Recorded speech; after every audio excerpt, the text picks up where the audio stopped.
তুমি সদ্গুরু নিয়ে কিছু একটা বলবো। ভগবানকে আমি মানি কি মানি না আমি জানি না, বাট আমি সদ্গুরুর টিচিং স্যার আমি যতটা ভিডিও দেখি আমার তখন টাইম কম, অত বড় বড় আমি সত্যি কথা বলতে গেলে একটা ফাংশনও দেখতে পাই না, বাট ছোটখাটো যেগুলো দু তিনটে ভিডিও আসে আমার কাছে, আমি সদ্গুরুর থটটা আমি খুব খুব আমাকে অ্যাট্রাক্ট করে, যে ওনার যেরকম ইন্ডিয়ান ইঞ্জিনিয়ারিং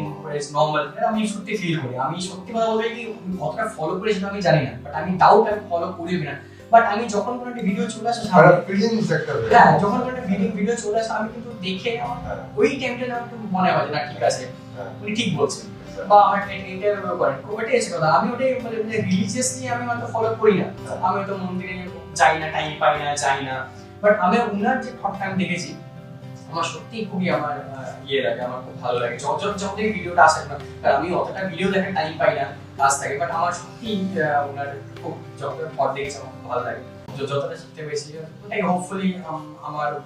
আছে, ইচ্ছাও আছে, আর যে এনি টাইম যদি যেতে পারি ওনার একবার পরিবর্তন হয়ে আশ্রমে যেতে পারি খুব ভালো লাগে, একটা অন্য এক্সপিরিয়েন্স হয়, মানে পিসফুলনেসটা পেতে চাই, এটা হচ্ছে কথা, এটা রিলিজিয়ান বা কিছু করে হ্যাঁ সব কিছু রুল মেইনটেইন নাও হবে হয়তো রিলিজিয়ান রুল, বাট আমি সেই পিসটা পেতে চাই, কথাটা বলতে ওই জায়গাটা মানে বিং ব্লিসফুল,